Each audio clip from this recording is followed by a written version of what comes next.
आज है हमारा इंग्लिश का डे 11 और हम पढ़ेंगे use of this, that, these and those. ये होते हैं डिमॉन्स्ट्रेटिव प्रोनाउन, मतलब जो डिस्टेंस के बारे में बात करते हैं। अब डिस्टेंस होती है दूरी, तो कोई चीज पास होती है और कोई चीज दूर होती है। जैसे मार्कर मेरे हाथ में तो मैं लगाऊंगा दिस, और अगर मार्कर मेरे से दूर होता तो मैं लगाता दैट।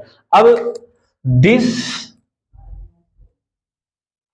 और दैट ये यूज करते हैं हम सिंगुलर थिंग के लिए। सिंगुलर थिंग मतलब एक वस्तु, एक वस्तु। और दीज, दोज, ये दोनों यूज करते हैं हम प्लूरल के लिए।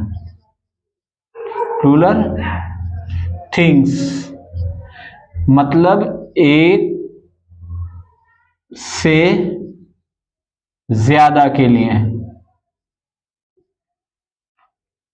अब दिस जो होता है, दिस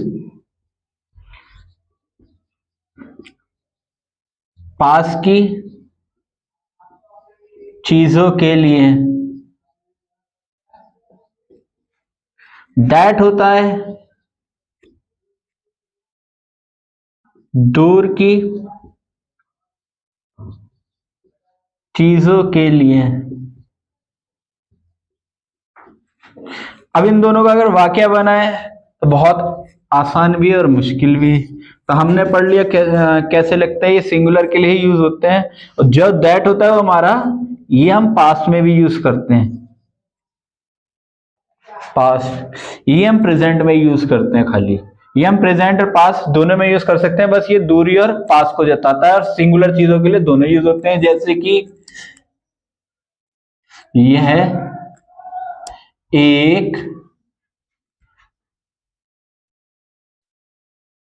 कुर्सी है, तो यहां पे बताया गया यह एक कुर्सी है, तो हमें सेंटेंस में बता दिया यह एक कुर्सी है, तो हम लगाएंगे दिस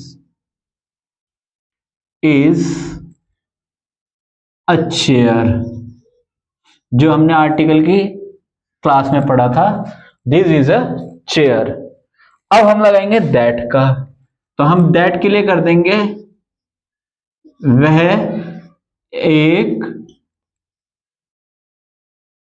कुर्सी है, तो हम लगाएंगे दैट। ये दूर के लिए वह आ जाएगा, पास के लिए यह वह आ जाएगा या वह आ जाएगा, बस सिंगुलर होना चाहिए वो। So that is a chair. ये हो गया हमारा दिस और दैट का यूज। अब हम करेंगे दीज और दोस्त का, तो इन दोनों का भी इस्तेमाल सेम है। ये पास की चीजों के लिए और ये दूर की चीजों के लिए। ये प्लूरल के लिए और ये भी प्लूरल के लिए।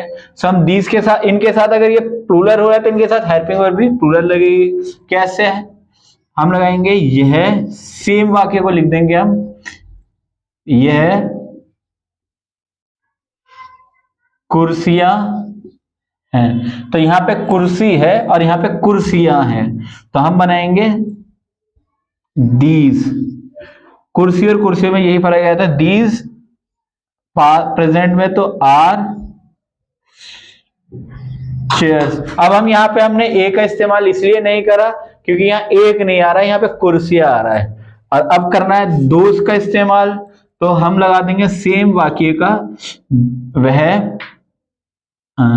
लड़के, वह लड़के हैं, तो हम बनाएंगे ये दोज आर बॉयज।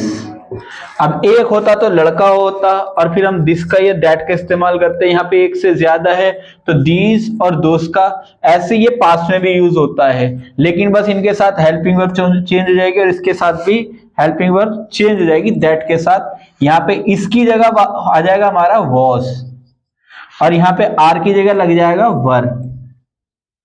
खाली हमें हेल्पिंग वर्ब चेंज करनी है अगर हमें पास्ट में चेंज करना। जैसे यहाँ पे वह लड़के हैं और यहाँ पे आ जाएगा वह लड़के थे। यहां पे आ रहा है that is a chair, Hindi में लिखा हुआ है वह एक कुर्सी है, और हम यहां लिख दे वह कुर्सी थी, तो यहां पे इसकी जगह वॉज आ जाएगा। तो हमें बस इन सब के साथ यही समझना था, जो चीज हम टच कर सकते हैं उसके लिए दिस और दीस का इस्तेमाल होगा, जो चीज हम टच नहीं कर सकते उसके लिए दोज और दैट का इस्तेमाल होगा। यही डिमॉन्स्ट्रेटिव प्रोनाउन होते हैं। Thank you.